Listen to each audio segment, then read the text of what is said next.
Okay, so basically I got some cod liver oil, very, very good. And also got lemon and some cayenne pepper. Now I'm gonna make this one because cayenne pepper and lemon juice with olive oil is also very good.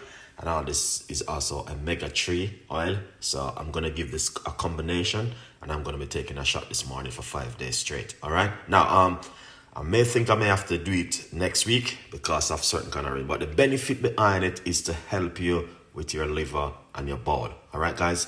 So you want to drink this, you can take this a teaspoon every day. You don't have to mix it. You can just take the cod liver oil on its own. But I'm going to be doing this combination, which is also very good for the bowel. Stay tuned. Get yourself some lemon. All right. Squeeze out the lemon. That is it right here. Lemon juice into the cup like this. All right, guys. Put 1 teaspoon of the cod olive oil into it.